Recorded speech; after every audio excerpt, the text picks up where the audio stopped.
This is not the most easiest slots to be on, as I appreciate many of you are still under the aura of Professor Hargraves, but we try to do our best to engage you. The discussion that we are planning to have over the next 45 to 50 minutes is around a report which looks at the impact of internet on the creative industries. And in looking at the impact, we looked at the impact across the various stakeholders that work within the creative industries, be it most importantly the consumers of content, but also the emerging artists, the content majors, and the distributors that operate in the creative industries. This report covers 5 different markets within the Asia-Pac region, including Australia as one of them. And the report was financed by Google and was independently researched by Strategy And. Before we start, I'm not sure how many of you have seen the movie Room, which was an Irish-Canadian movie, which was, I think, it was produced last year and found its way to be nominated across several categories at the Academy Awards, including the Best Feature Film. But what this movie is about predominantly is a mother and her child locked in a room for years together, and that room had one small TV set, one newspaper, and one magazine distributed every day. So they would get access at a particular point in time to one newspaper and one magazine. Now, the world that we live in today is probably exactly the opposite of the world which is shown in that movie. And if you look at the data,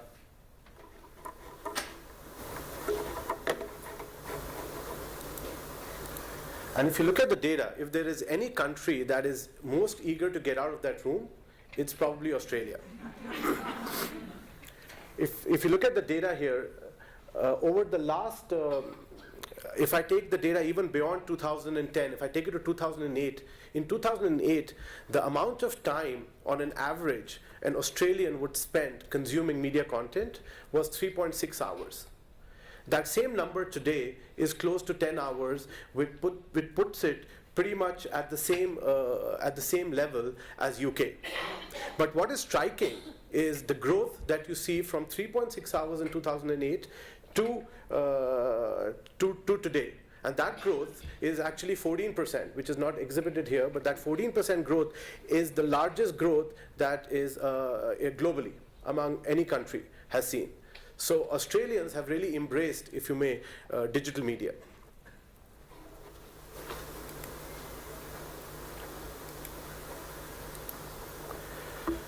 Now, what is driving this change? And the biggest contributor of this growth in the time that is being spent with the output of creative industries is the mobile phone, which, if you see the data, 42% of any allocation of any device on time spent on consuming media is through the smartphones. And Marina at a later point will illustrate to us the importance that means and what that has on creation of content and distribution of content. But what's happening on mobile? The most important category of where the time is being spent is social.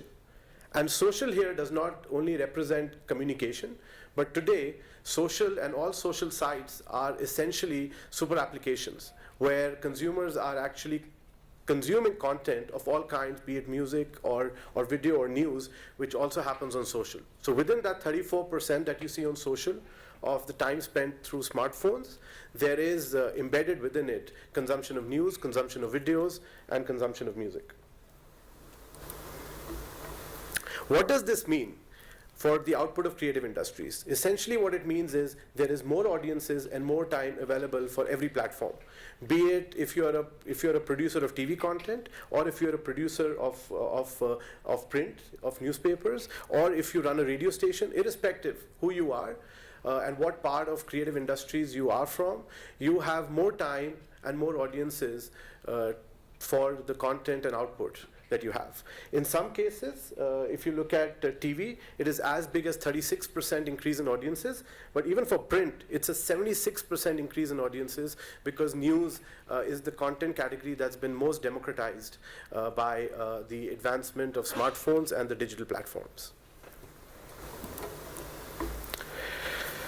So what does this all mean in terms of monetary figures and dollars? Essentially, for the last few years, the growth of creative industries in Australia has been all digital. So digital has been offsetting the losses of the traditional media for the last few years. And there has actually been, despite of this growth in time, there has actually been a shrink of the market by 1%. Even though the GDP has been growing close to 4%, there has been a slight decline in the creative industries. This should not be the case, because if you look at the time data, this should definitely reverse itself once the monetization models behind that audiences and times become clearer. And what we project is that in the future years, digital should more than offset the losses that the traditional media faces, and the creative industries should grow from here moving forward. So digital will truly drive the growth of creative industries, and that was what we learned through the study. The key beneficiaries, as I mentioned, are consumers, but if I had to say the second biggest beneficiaries of the internet and the digital world, it'll probably be the emerging artists and the nascent artists who have found a way through digital to connect much faster and much quicker to their audiences, and there are many online platforms that are supporting this. One in particular is Triple J Unearthed, which many of you may have heard of. It's a platform that is available for all unsigned artists, and many artists have actually found and been propelled on this platform. The way it works is there's a triplejUnearthed.com site where you can pretty much post your and upload the music that you have, and they have regular voting sessions in their audiences. And today the platform attracts more than 2 million votes across its 200,000 visitors and subscribers that go on Triple J. Based on that, pretty much they declared the new artists and the new stars that pretty much very quickly make it to mainstream artists and get signed up. What is all this doing? There is, if you may, there is a proliferation of local content. So the amount of local content that you see today, enabled by many of these trends, is much more than ever before. So there is more content being created, and much more of that content that is being created is local in nature. Be it on music, as we saw in the case of Triple J, but also in the case of multi-channel networks that you would find on online distribution platforms.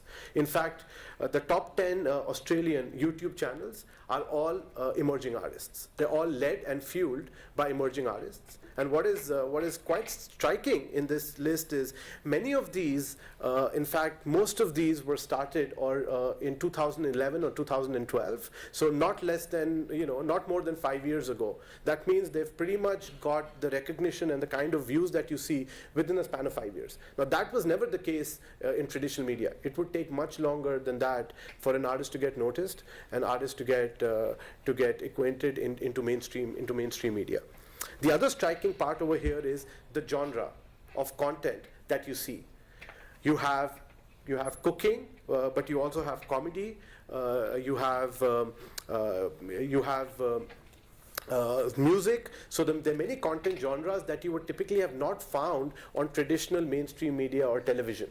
But today it's increasing the whole variety and diversity of content that gets available in the video space. Truly, this entire thing of emerging artists and local content is driving a moment of cultural renaissance. There is a cultural boom which is being seen on the back of many of these emerging artists, which are producing content which are based on local stories. And if you look at the digital platform, if you use YouTube as one of the representations of the digital platform, then 19 out of the 20 topmost channels are Australian content, which would not have been the case if you looked at box office. In box office, it would be pretty much the reverse of that. Now, in that 19, there could be some co-productions between Australia and US or Australia, UK, but those also will be 1 or 2 in number. But what is striking is the cultural boom that is emanating from the trend of nascent artists and emerging artists. Finally, the local content that is being produced is being appreciated by the world from a time when a lot of the video content was being imported from US, UK, and other markets. We're in a place where a lot of the content is now being exported. In fact, for many of these, such as Iggy Azalea, for instance, the main viewership is not even in Australia. The main viewership comes from the US. The bubbles over here represent where the main audiences come from.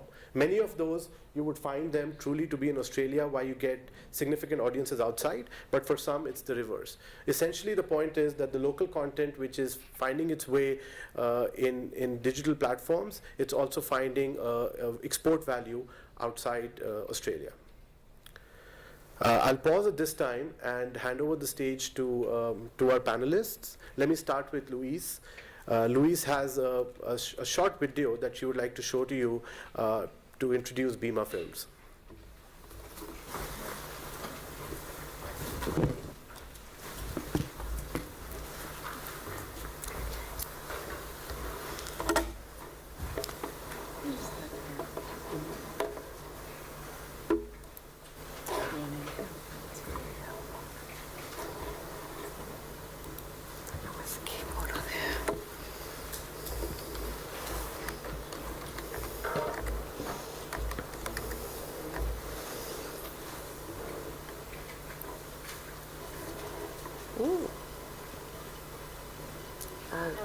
We don't have flash. Oh, that's right. Hi, I'm Louise Van Rooyen, and I'm with Bima Film. We're an Australian startup, and we are a movie streaming platform. 50% of our content is Australian content. We focus on documentary and independent feature films. So I had wanted to show you a little video, but it's a flash video. We don't have flash on this computer, so I'm going to explain a little bit about it to you. Essentially, you can see from our website here that it's a movie streaming site, kind of like Netflix, but a lot smaller. And we use state-of-the-art technologies, and our mission is about bringing Australian voices out into the public and letting people have access to great Australian content whenever they want it, wherever they want it, however they want to access it. So we're very platform independent. And we work directly with filmmakers and with rights holders. So we've spent a lot of time negotiating rights so that we can distribute these films in a lawful manner, and we can compensate rights holders, because obviously we operate in an environment now where a lot of people just kind of figure that films are available to download freely, and as we all know, that does not serve the best interests of the creative community. So we've built a platform that we initially responded to some data that came out from Screen Australia, who had surveyed box office results, and they basically said that in Australia, with Australian film, 95% of the revenue for Australian film came beyond the box office. So what it was telling us was that Australians weren't really going out to watch Australian films in the cinema. But it didn't stop them from wanting to see them, so they were seeing them in other contexts, like on DVD or now through video on demand.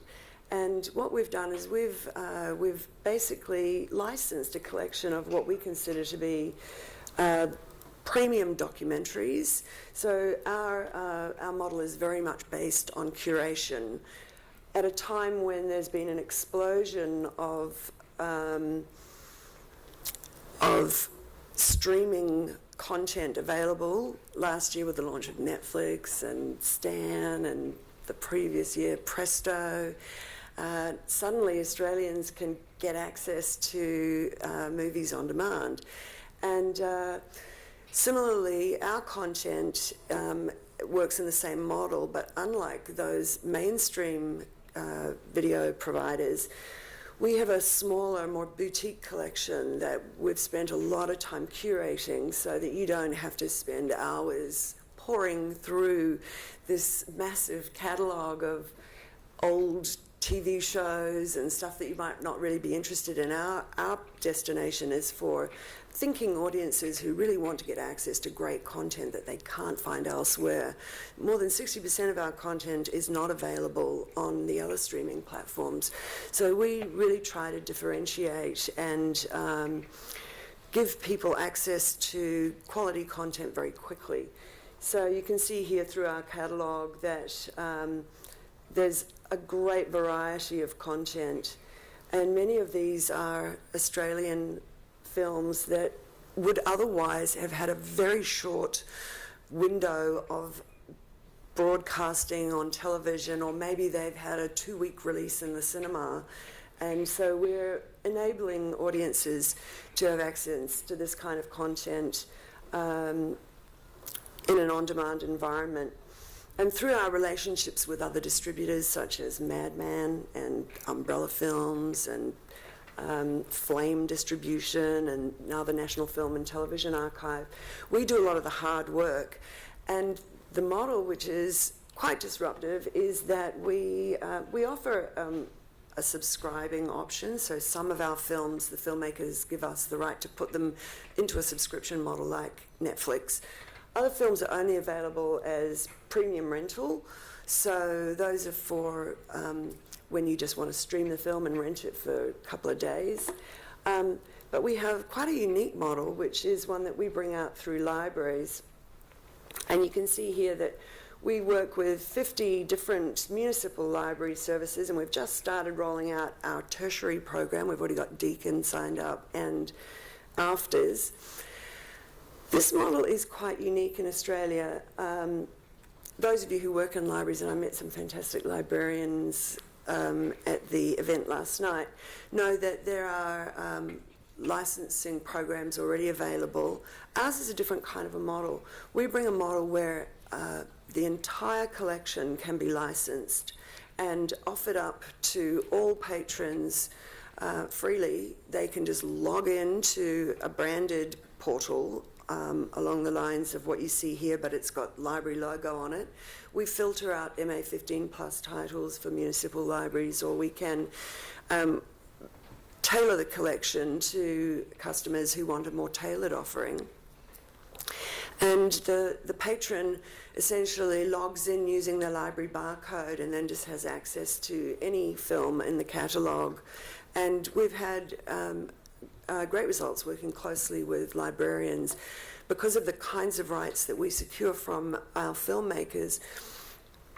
Showing the films in an educational environment also comes with the right to screen it in the library. So we provide high definition streams, and librarians are delighted that they can actually gather audiences around our films and stream them.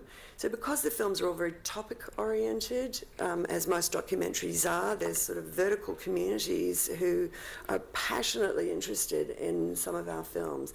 And we provide a lot of social media around what we do, so we enable people to get together and discuss topics and have debate in the digital space around films in an on-demand environment.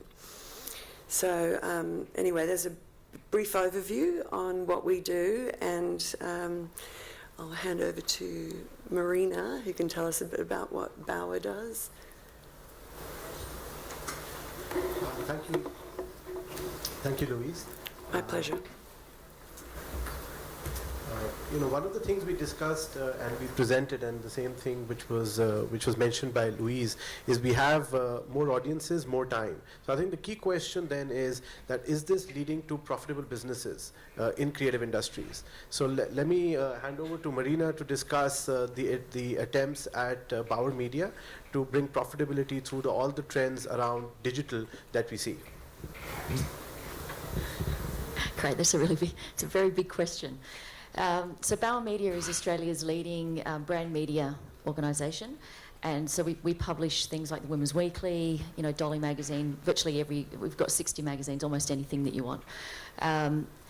It's increasingly challenging to make money out of print, as you probably have been reading. And so, like every other media organisation, we've been looking at other channels. And but the way that we tend to look at our business is, you know, we're an organisation that connects consumers to content that they're passionate about, and we do that under the banner or under the umbrella of iconic brands primarily within our business. And so, when you look at it like that, that means that we really have to think about what they're passionate about. And also their behaviour. So because the behaviour has changed, that's led us into the digital world in a very big way. And so I was explaining to Joan earlier that I was in New York a couple of weeks ago because I look after the Hearst portfolio, and the Hearst portfolio is a joint venture with Bauer and Hearst to publish brands like Cosmopolitan, Elle magazine, Harper's Bazaar, and also Young Women's magazine. So I got to see firsthand two very profitable business models around the digital world. And Hearst is very much performing the way that I would run, that I'm running the business here for Hearst, and that is that we are very focused on quality content. We're focused on the community under that content and the sort of passionate nature of our customers, I guess, around that content on any platform. What that enables us to do is charge higher CPMs for our commercial partners because they want to access those customers without any wastage. And so, you know, the purer the customer base, the higher the quality of the content, the more you can charge. It's a very simple equation. And in the US, they make an extraordinary amount of money. And I was told that since going into digital, every year, every brand, so Cosmo, Elle, Harper's Bazaar, all of them in the US, have increased profitability, which is not our experience yet here, but I'm encouraged by that because obviously that's the feeling that I have around my brand portfolio. But then we also have the mass part of the portfolio. So a lot of the teenage magazines are a classic example of that. So I look after Dolly magazine, and as you would know, teenagers rarely touch anything in print. Maybe they read books, apparently they read books. But magazines are increasingly difficult to get them to purchase and to open. And so I'm about to relaunch Dolly behind really a smartphone proposition. It's not even about digital, it's about a phone. And you know, the research will tell you that the average consumer, the average Australian, opens their phone 130 times a day. Well, when it comes to teenagers, so that would mean that we would probably do it 10 times a day, and they're doing it about 500 times a day. And you know, some of the research, and we've created this video, which unfortunately I don't think we can show. I'd emailed it to you, but I don't think we can show it. Are you able to access your email? No. Okay. It would probably alarm you anyway because it's too quiet. I think it's probably too early for the video that we've created. But it shows that our teenage girl, before she gets out of bed in the morning at 7:30, the first thing that she does is she checks Instagram, Snapchat, Facebook, and then she will share anything that she's read with her friends before and have a chat about it before she even gets out of bed. And then it's just all day. So you think they're at school, concentrating, and in between, or when the teacher's not looking, they're sending Facebook things around and they're finding things on YouTube and they're sharing. And it literally goes right through until she's in bed at 10:30. In bed, before she goes to sleep, the last thing she'll do is do a sweep, as she calls it, a sweep of my Insta and see if there's anything she's missed and share that. So it's just constant. And it's the only way to actually access a teenager now. Unfortunately, so you know, those of you who have teenagers will know that. And certainly for our commercial partners, it means that we can, we monetize that around the fact that they can't access them any other way. So it's a very simple model. The model hasn't really changed actually for media, to be honest. We're still finding ways to get customers to pay for digital content. I think that's the next challenge. And the way that we're starting to do that is really around live experiences that are linked to our digital brands. So that's kind of a fast way of telling you that, you know, the models haven't really changed. They've just become a little bit more complex. Sure. Where do you see the innovation, Marina, in all of this? Where is the innovation on the business model side? Are there any new types of monetization models that are coming up? You did talk about native advertising as something that's picking up. Yeah, so native advertising, I mean, really, we always have a bit of a giggle in the magazine, what about native advertising? Because magazines really invented that. So magazines are really native advertising. That's really what magazines are. They create a contextual environment for advertisers to promote their products, and that's all that native advertising is. So there's a lot more of that online now. Obviously, we have to be very careful because our customers, if the content, I mean, our point of view with native is if the content doesn't stand alone, then we shouldn't publish it, because our audiences, if they feel duped, if they feel like it's an ad and we're just pretending it isn't, that's the worst thing we could possibly do. So we have to be very, very careful about how we approach it. And the problem we have is a lot of our advertisers don't understand that native advertising is just providing an article that gives context around a topic. It's not about sticking banners and logos everywhere. So we have a bit of an education process to go through with that. But I think the most exciting new innovation that we're working with certainly is around the development of apps. So I'm currently working on a retail app, and it's really about providing a solution to customers. And so that, again, hasn't changed. That's what we do as media, those of us that are in the commercial side of media. We have to find a way for our commercial partners to solve their business problems. And so I'll give you an example that, I'm working on an app around retail. So our retail advertisers have found that they say magazines don't work as effectively as they used to, and yet we need their dollars in magazines because otherwise the business model falls over. So I determined, I guess in conversation with a lot of our advertisers, that foot traffic is a really big problem for retailers. People are starting to shop online, and they need foot traffic because that's still their business. That's where the greatest investment is, and that's where their brand lives. In a way that you can touch and feel it.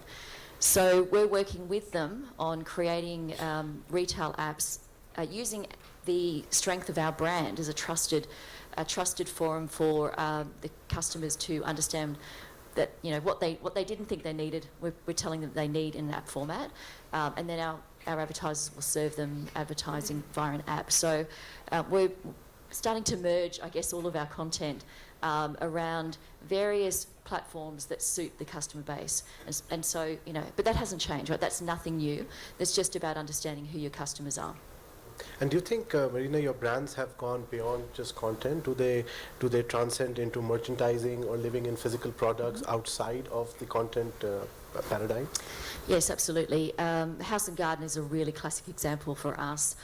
We've got a fantastic range of homeware that we sell via Maya, and in fact, that rate, the merchandising part of the business is doing so well. It's, the growth in that part of the business is higher than in other parts, more traditional revenue streams.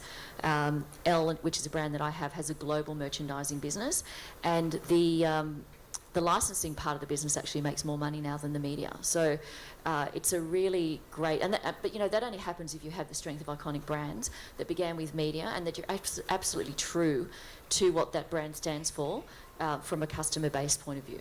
And that's great, because those are revenue streams that probably don't even get captured in the size of the market that we showed you. Those are just new incremental revenues that come on board. How much has digital or internet enabled your ability to connect, if you may, one-on-one with people and brands? That obviously goes to establishing the power of the brand that can live in physical worlds. Well, the digital medium is a personal medium. So providing that we we've done a lot of research, obviously, to find out what our customers want, and we're starting to look at them as individuals instead of as a group, which is obviously increasingly important. And personalisation of content is now becoming the norm. So we have to remain on top of that from an innovation point of view, because that changes the way that the user experience online is completely different if our audiences are determining what content they want. So the whole process of putting a magazine together is much more of a linear product. So a little bit more like, free-to-air television, where we determine the lineup and then we serve it, and then you pick it up and you're reading what we want. Well, that's completely changed, and the digital world is very different. So our audiences are telling us what they want. And so we're starting to listen to their feedback a lot more. We're seeking their feedback, and we're actually having to create content that they want. And the classic example of that is search. So, there are two ways of creating content for our audiences online. One is that we know under our brand banner roughly what our audiences seem to want under content pillars, and we create content for that. That's much more traditional. But we've got a whole team of people who just sit there and watch the search terms and create content for search. And, you know, Justin Bieber's a great example. So I was talking to the people in the States, and they were saying that for a magazine like Elle, which would you imagine it's a fashion magazine, that fashion or beauty would be the main content. And they said, no, by far the greatest search term is Justin Bieber. And that seems to be for almost everybody. And so for the people who are creating content around search, they're sitting there and they're saying Justin Bieber, they'll see the story. If that flies, they'll create 5 more stories around Justin Bieber. And so that's how we're creating content. But it has nothing to do with the brand that we're trying to position for our advertisers. So that's the challenge for us at the moment. Because if we have a site that's full of Justin Bieber, then I can guarantee you that, you know, Tiffany & Co are not going to put their ads on that site, which makes it more difficult for me to monetize. So we've got to walk the tightrope between wanting traffic at the sake of it and remaining true to our brand. So it's, you know, it's a tricky situation. Let me switch over to Louise. One of the things that we're seeing with the local content that is flourishing is also that there's a greater appreciation with the rest of the world. Are you seeing audiences come to your platform from outside of Australia? So do you see local content being appreciated in other parts of the world? Absolutely. So a lot of that has to do with the rights that are signed with us by the filmmakers. Sometimes the filmmakers are only able to give us Australia and New Zealand rights because they've already locked up all the overseas rights with another distributor. But more and more filmmakers are reluctant to do those kinds of exclusive deals because they want to be able to have the flexibility to exploit their own film on, you know, a growing world stage. And the internet is the perfect way of getting it out there. So a good portion of our films, we have the worldwide distribution rights, and because we've got a website that can be accessed from all around the world, we get quite a bit of traffic from people who are typing or finding us through search. So backing up Marina's point is that a lot of our films are, you know, highly relevant to the topics that people all around the world are searching on, and they're very interested when they find a documentary film that's about something they're looking at. And if we have the international rights, we've got a global audience out there who can find these films. And so we have, you know, audiences in the United States, in the UK, in Germany, in France, Mexico, and most of our audience is in Australia because we largely secure the Australian-New Zealand rights, and also primarily we've started a B2B business model where we're primarily distributing into library environments. But we're beginning to, in our next phase, we're going to be promoting our offering to a consumer audience. So we're a very different model than, for instance, Netflix. And on the subject of Netflix, that is sort of an interesting parallel because, for instance, a lot of the online film platforms are beginning to produce original content. And Netflix was really the great example of that when they produced House of Cards. And they're also producing local Australian content now with the Netflix Australia, and so are Stan and other local streaming companies. But ironically, a locally produced show like Miss Fisher's Murder Mysteries has a huge audience in the United States through Netflix.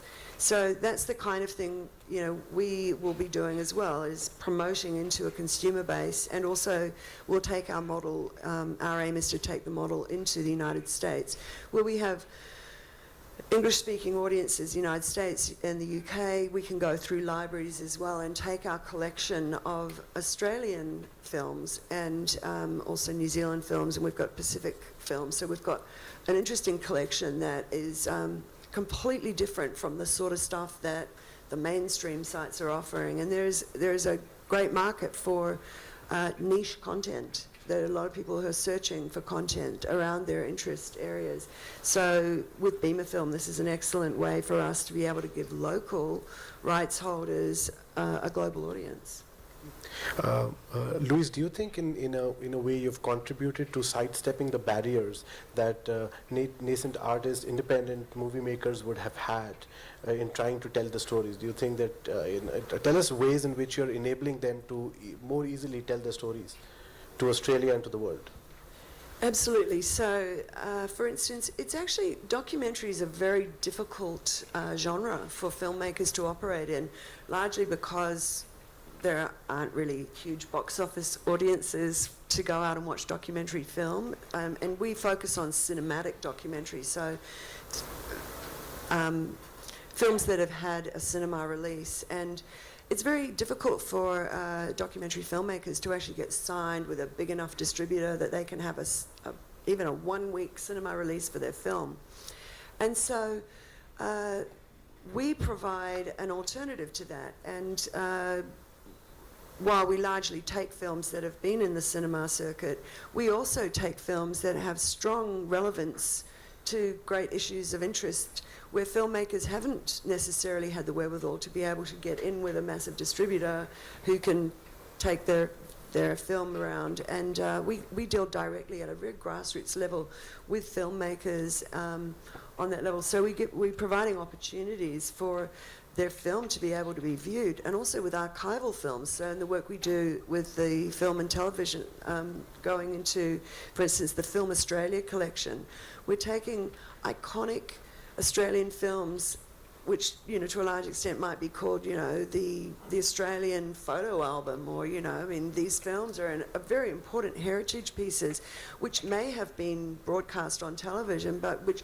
audiences don't have the ability to access in an on-demand way. And so we do that work on their behalf. We go into the great Australian repositories of iconic documentary film, and we do the deals, we secure the rights, and then we encode these films and we make them available through our platform. And to a large extent, there's a beautiful synergy there, because many of these films have actually been funded by taxpayers in the first place, through grants, through film bodies, and then they get sort of like locked up. They have a broadcast release or a cinema release, and then that's that. People don't know how to access them. And so what's great about now making these films available through libraries is that, once again, it's sort of the audience is often still a bit reluctant to open their wallets and put in their credit card and pay to view a film, but happy days accessing it through the library barcodes, and to have the libraries to be the ones who are bringing these taxpayer-funded, important Australian stories back into the public domain. Great. Thank you, Louise. Marina, on the topic of crossover, do you see this nascent artist crossing over into mainstream media? I mean, what's the story there? Are we living now more in an integrated world, or are these two digital world, traditional world, separate worlds? They're completely merging, and I've got a really great example that's so topical right now, or timely. So there is a woman that I discovered last year, just by chance, because I happened to be at the Cosmo Woman of the Year Awards, which is one of the award ceremonies that we run. And the Woman of the Year was this blogger called Kayla Itzenez, who I'd never heard of, because I'm not, 25. And a fitness junkie. So this woman came up, and I thought, who is this woman? She was up against, we had Julia Gillard actually inducted into the Hall of Fame, and and then there was this woman who came up, and she was voted Woman of the Year. And as it turned out, she started her fame, her notoriety on YouTube. She's got a YouTube channel, and she literally is a fitness expert. So if you work out and you want to find her, apparently she does a great workout, according to all the girls in the office. And then she promotes herself via Instagram. So she's got something like 70 million Instagram followers, which tells you that she's not just a star here, right? So because there aren't that many people here. So she's all over the world, she's global. And because she's so famous, we made a decision that she could help us sell our magazine. So we put her on the cover of Cosmo this month, which is quite extraordinary, because when you think back to the decisions that we would have made years ago around who should be on the cover of a magazine, particularly an iconic magazine, we would have, you had to be a a global celebrity, or a Hollywood celebrity, or a supermodel, somebody like that. So this is some young woman who has a particular skill set, a particular passion, and she's been able to bring her voice and her passion to the mainstream in a way that she hasn't had to go through any block. There's no waiting to be discovered by media or waiting to be discovered by a talent scout. She's been able to forge her own way, and that's the great thing about the digital medium. And so the next stage of that, of course, is that we're about to launch, and I was mentioning earlier that one of the ways that we're making money out of consumers in the digital world is via live experiences, which are events. And so we're about to launch the Fun, Fearless Female Forums for Cosmo, which is all about women who are empowered. And she's our first keynote speaker because women are so inspired by her story. So we don't want her to come up and talk about fitness. I wanted to talk about how she became a household brand. So there's real synergy between all the channels. But again, that's because we're trying not to look at our business as a channel business. We're looking at it as a content business. And if you look at it as a content business, then every piece of content can be accessed on every channel in a way that the consumer wants it, because they're choosing. We actually have to create what they want. It's not the other way around anymore. So this is great, because I see this as a story where digital is not only helping you get digital revenues, but also sort of superimposing a better way to get traditional revenues in a different way, be it events or be it your merchandising. Let me pause at this stage and see if we have any questions from the group. Any questions from the audience?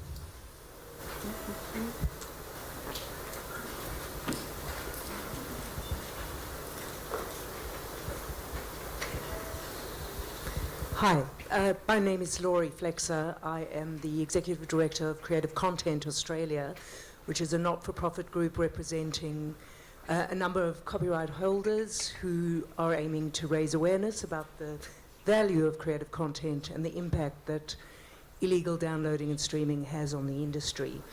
I'm very curious. Mr. Bhagava talks about monetization of digital market business models and how they should become clearer. 12 years ago, I was the head of development at what is now Screen Australia, which was the Australian Film Commission. And even then, we were still talking about how to find revenue from digital models. There are people in the room who are much more qualified than I am to talk about how digital content business models for film and television have certainly not matched the heights of online streaming doesn't match the heights of DVD sales, and certainly streaming subscription models are not even coming close to box office revenue models, physical media. So I'm just curious about where you think this is where you think it's being successful in the digital model. So I think the theme here is that digital enables a much higher level of engagement. So I think, again, going back to the point that people are spending more time consuming content, and they're definitely far more engaged and emotionally attached, if you may, in content. And that follows monetization in very different ways. And it may not be the same monetization of, pay or advertising funded models, but as we were discussing and how Marina was illustrating, many of these models could be in fundamentally different ways, be it the aspect of brand creation and engagement with one-on-one emotional attachment with users can drive revenues in the physical world, be it through events, live performances, or it could be through merchandising, which could be branded products that you access. And those are the different models that companies are experimenting to drive profitability out of this whole engagement that's happening out of digital. So for example, when you talk about live entertainment or live performances, a far greater proportion of the money goes back to the artist as opposed to streaming. But the idea is we all live in, we need to visualize the world as an integrated world where all of these operate at the same time. And digital is just adding to the level of engagement and time, which means money, but in different ways. Marina, anything you'd like to add? Oh, the only thing I'd add to that is that I think the challenge is that certainly in my part of the world, the challenge for those people creating the content is that they are not getting enough money for it. I think that is the problem, right? So we're actually we're trying to stretch their content without without giving them more money. In fact, we're trying to stretch their content by giving them less money, and that is the problem. And so, before the digital world hit, and I was purely in magazines, we were already we're already trying to sign up our photographers and our journalists for their content globally to appear in other magazines around the world. Right, so already we're saying to them, if we give you, $2 for this, if we give you $2.10, then we want to sell it around the world, and which is really not, it's not that great for them. So there was some resistance, and I think, again, Louise kind of articulated this as well, that some people are holding out, and what we're finding is that the contributors that create the best content, that are in most demand, have the most market power. That's normal, and so they're least likely to sign an agreement that syndicates their rights without them getting a lot for that. But the majority of people will sign it because they just want the work, and so that's the kind of unfair nature, and we're stretching it across the world.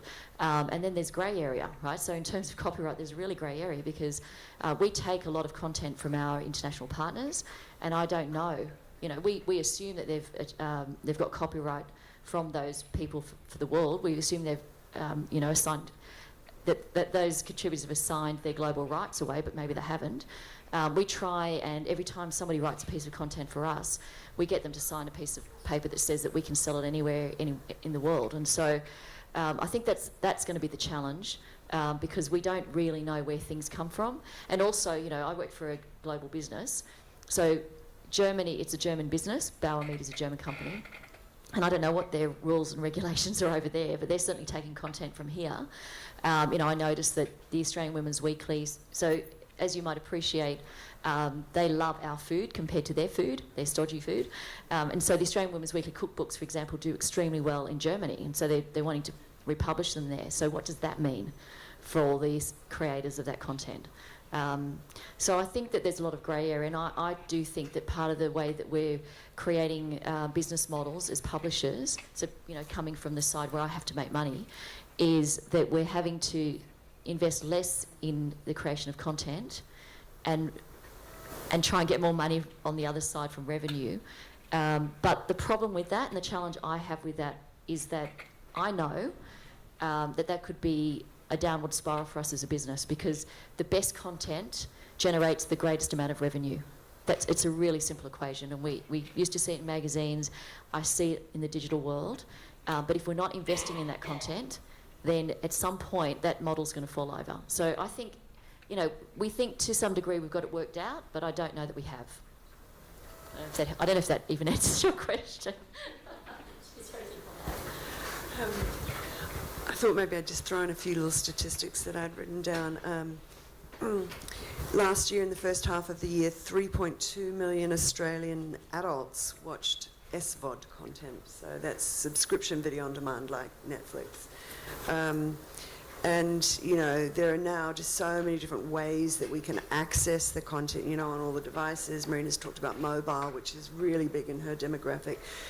From our perspective, people tend to want to watch on a bigger screen, but mobile can be really big because they'll access the site through their mobile device and then stream it either through Chromecast or an Apple TV. These are devices that are really inexpensive onto the big screen. So you don't have to have a smart TV to watch this sort of stuff on your big screen. But the other thing I just wanted to sort of quickly touch base on is how the internet is really democratizing in the film world, for smaller producers and also, noteworthy documentary film producers. Often what happens with these films is they'll start off with a crowdfunding campaign, and they'll pull in their own natural audiences. They're leveraging their own social channels, and there's a whole new paradigm that's begun. There's this thing called cinema on demand, where if enough people want to watch a film, they can buy a ticket online, and then once a certain number of tickets have been sold, they'll organise a screening. So the internet is just changing the paradigms and the ways that that this content is able to get out there into the community. We have films that are, amazing testaments to crowdfunding, on our website, and one of them an Australian film called Frackman. It's about coal seam gas industry, and there were a lot of activists who really wanted this film to get out there, and so it started off as in a crowdfunding mode, and then it became huge. And I actually heard about it from my friends in the United States who were following the whole Frackman production story long before it came to us at Bima Films. So, there's just so many different models now for monetizing, and the internet has just done a great leveling job of being able to maybe create brand new opportunities for the creative community that previously didn't exist in the old paradigm. One of the things that digital content does is drive the need for data. So in many markets where regulations allow, there is also sharing of the data revenues that come along with it.